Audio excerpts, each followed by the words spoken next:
सबसे पहले मैं आपका धन्यवाद करना चाहता हूं कि इस यात्रा में अब 4-5 दिन हो गए हैं, आपने अपनी पूरी की पूरी शक्ति इस यात्रा में डाली, हमारी मदद की। और ये जो संविधान है, ये जिसकी हम इस यात्रा के माध्यम से रक्षा कर रहे हैं, आपने हमारे साथ मिलकर इस संविधान की रक्षा की, वोट की रक्षा की और अपने भविष्य की रक्षा की। भाइयों और बहनों, ये मामूली किताब नहीं है। ये इसमें जो सोच है, ये हजारों साल पुरानी सोच है। हां, इस किताब को अंबेडकर जी ने, गांधी जी ने, जवाहरलाल नेहरू जी ने, पटेल जी ने इस किताब को आजादी की लड़ाई के बाद 1947 में इसको हिंदुस्तान का संविधान बनाया। मगर जो इसमें सोच है वो पुरानी है। और इस देश में हजारों साल से दो विचारधाराओं के बीच में लड़ाई चल रही है। एक है संविधान की विचारधारा, जो कहती है इस देश के सब लोग एक जैसे हैं, कोई बड़ा नहीं है, कोई छोटा नहीं है, सब जात के लोग, सब धर्म के लोग, स्त्री पुरुष सब एक जैसे हैं और सबको एक जैसे अधिकार मिलने चाहिए। यह संविधान कहता है, यह अंबेडकर जी कहते हैं, इसके लिए गांधी जी लड़े और मरे। और दूसरी तरफ विचारधारा कहती है नहीं, अलग अलग लोगों की जगह है। दलित की जगह समाज के बिल्कुल नीचे। आपको याद होगा, अंबेडकर जी अनटचेबिलिटी के खिलाफ लड़े थे। बीजेपी के लोग चाहते हैं कि समाज में दलित सबसे नीचे रहे, ईबीसी और ओबीसी आगे ना बढ़े, महिलाओं की जगह है, उन्हें उस जगह में रहना चाहिए। और वो चाहते हैं कि हिंदुस्तान का पूरा धन 10-15 लोगों के हाथ में हो, सत्ता एक संगठन के हाथ में हो, पूरा बिजनेस चुने हुए लोगों के हाथ में हो, अंबानी अदानी जैसे। और वो इस संविधान को खत्म करने में लगे हुए हैं। ये आपको अच्छी तरह समझना होगा। ये संविधान आरएसएस और बीजेपी नहीं लाई। जिस व्यक्ति ने, गांधी जी ने इस संविधान के लिए जिंदगी दी, उसकी हत्या की गई। गोडसे ने गांधी जी को गोली से मारा। गोडसे इस संविधान के खिलाफ था।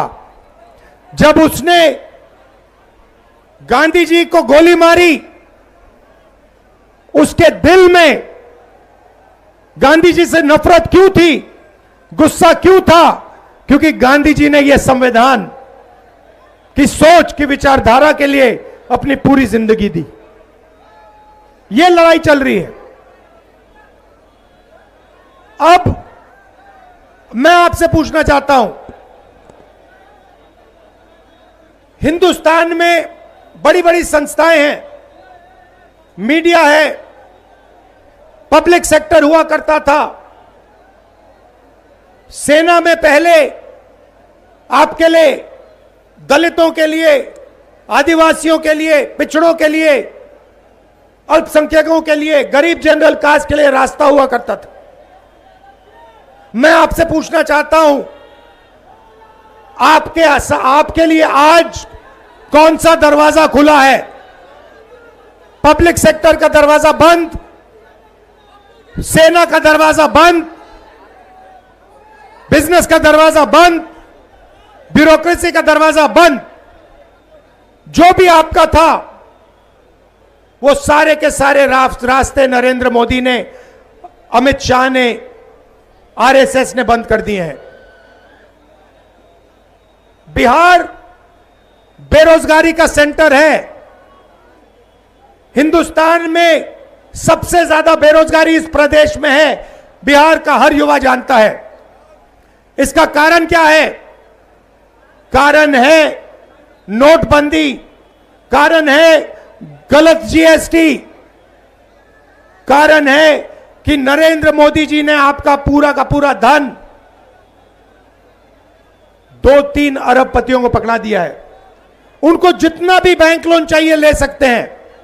अदानी लाखों करोड़ रुपए बैंक लोन ले सकता है, मगर अगर बिहार का कोई युवा बैंक से लोन मांगता है, उसे जूता मार के बाहर भगा दिया जाता है। सही है नहीं है? अगर किसान, बिहार का किसान मर जाए, मगर उसको बिहार के बैंक लोन नहीं देंगे, मगर अरबपतियों को लाखों करोड़ रुपए दिए जाते हैं। और फिर अरबपतियों का कर्जा माफ होता है, लाखों करोड़ रुपए उनका कर्जा माफ किया जाता है। और किसानों को जब कर्जा माफी की जरूरत होती है, कभी उनका कर्जा माफ नहीं किया जाता। और अब नई चीज शुरू हुई है, और यह बात आपको अच्छी तरह समझनी होगी। यह जो संविधान है, यह हर हिंदुस्तान के नागरिक को एक वोट देता है। हर नागरिक को यह संविधान एक वोट देता है। अंबेडकर जी का संविधान एक वोट देता है। और बिहार में, कर्नाटक में, महाराष्ट्र में, हरियाणा में यह जो संविधान आपको वोट देता है, वो वोट चोरी किया जा रहा है। बिहार में लाखों लोग से उनका वोट चोरी किया जा रहा है। यात्रा में हजारों लोग हमसे मिले हैं, 2-3 बार वोट किया है, कोई कारण नहीं दिया, वोट काट दिया। कर्नाटक में लोकसभा चुनाव में हमने दिखाया, एक लोकसभा सीट में, एक विधानसभा सीट में 1 लाख फर्जी वोटर थे, और उन 1 लाख वोटर के कारण बीजेपी चुनाव जीती। महाराष्ट्र में लाखों नए वोटर आए, लोकसभा में नहीं थे, लोकसभा में हम जीते। लोकसभा चुनाव के बाद 4 महीने के अंदर लाखों नए वोटर आते हैं। सारे के सारे वोटर बीजेपी को समर्थन देते हैं। और जब हमने इलेक्शन कमीशन से पूछा, इनके नाम हमें दीजिए, ये कौन लोग हैं, हमें वोटर लिस्ट दिखाइए, इलेक्शन कमीशन कहती है हम नहीं दिखाएंगे। और हमने कहा ठीक है, वीडियोग्राफी दिखाओ, पोलिंग बूथ में वीडियो लगा है वो दिखाओ, हम देखना चाहते हैं कितने लोगों ने वोट दिया। इलेक्शन कमीशन कहती है नहीं, हम नहीं दिखाएंगे। कानून था भाइयों और बहनों, वीडियोग्राफी का कानून था, कानून बदल दिया, कहा कि नहीं हम कानून बदलेंगे, वीडियोग्राफी हम नहीं दिखाएंगे। उल्टा 45 दिन में वीडियोग्राफी को खत्म कर देंगे, रद्द कर देंगे। भाइयों और बहनों, जैसे महाराष्ट्र में चुनाव चोरी किया, जैसे हरियाणा में चोरी किया, वैसे ही बिहार में चुनाव चोरी करने की कोशिश कर रहे हैं। क्यों कर रहे हैं? क्योंकि वो दलितों को, पिछड़ों को, ईबीसी को अपना हक नहीं देना चाहते हैं। वो जानते हैं कि ये संविधान और वोट गरीबों को हक देता है और वो अदानी अंबानी की सरकार चलाना चाहते हैं। और जो आप सवाल पूछते हो उनके जवाब नहीं देना चाहते हैं, इसीलिए वो आपका वोट छीन रहे हैं और काट रहे हैं। लाखों लोगों का वोट उन्होंने बिहार में काटा है, लाखों लोगों का, और चुनाव चोरी करने की कोशिश कर रहे हैं।